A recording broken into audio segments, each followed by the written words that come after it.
સત્સંગોની અંદર બહુ જ ગહન માહિતી લીધી છે, ગહન સત્સંગ સાંભળ્યો છે આપણે કે આ પૃથ્વી ઉપર કશું જ કાંઈ ન હતું, એના કશું જ કાંઈ હતું નહીં. ત્યારે એક તત્વ હતું. શું હતું? તત્વ હતું. અને એ તત્વ જે હતું ને શિવ તત્વ હતું.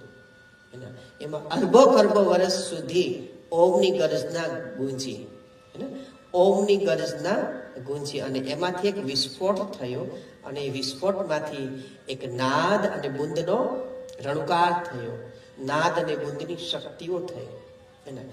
તો ઉપર જે અરબો કરબો વર્ષથી જે તત્વ ગુંજતું હતું ને એ શિવ તત્વ હતું.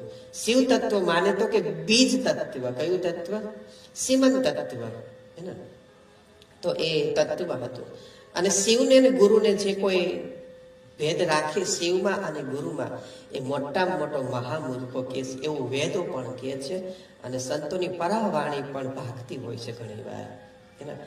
કે એ જે શિવ તત્વ છે, ગુરુ અને શિવમાં કોઈ જ ફેર હોતો